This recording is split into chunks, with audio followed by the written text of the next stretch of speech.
ఫార్మాసిటీలో ప్రమాదం, విషవాయువు లీక్. అనకాపల్లి జిల్లా పరవాడ ఫార్మాసిటీ లూపిన్ పరిశ్రమలో విషవాయువు విడుదల.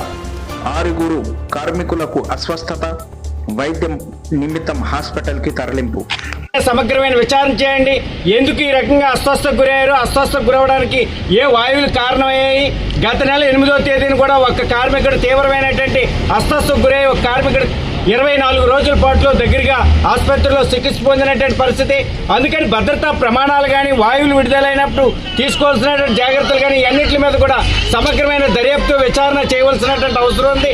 ఇప్పటికే డిప్యూటీ ఇన్స్పెక్టర్ ఆఫ్ ఫ్యాక్టరీ ఒకవైపు విచారణ చేస్తున్నాడు, మరోవైపు ఏదైతే డిఎస్పీ ఉన్నారో, సిఐ ఉన్నారో, అలాగే రెవెన్యూ అధికారులు వీళ్ళందరూ కూడా ఇప్పుడే పరిశ్రమకు వచ్చినటువంటి పరిస్థితి. అందుకని మేము చెప్తా ఉన్నాం, గతంలో కూడా పరిశ్రమ యాజమాన్యం వచ్చేటువంటి వైఖరి తీసుకుంది.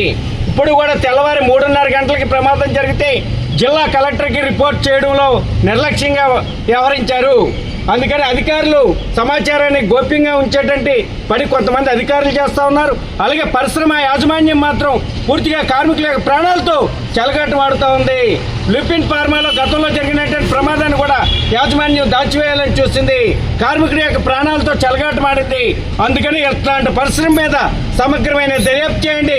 పరిశ్రమలో జరుగుతున్నటువంటి ఇట్లాంటి ఘటనల మీద సమగ్రమైన దర్యాప్తుతో పాటు పరిశ్రమ యాజమాన్యం మీద జరిగిన ఘటనకి బాధ్యత చేస్తూ క్రిమినల్ చర్యలు లాంటివి తీసుకోవాలని, కార్మికుల యొక్క ప్రాణాలకు రక్షణ కల్పించాలని, ఏదైతే అస్వస్థకు గురయ్యారో వాళ్ళకి మెరుగైన వైద్య సేవలు అందించాలని ఫార్మా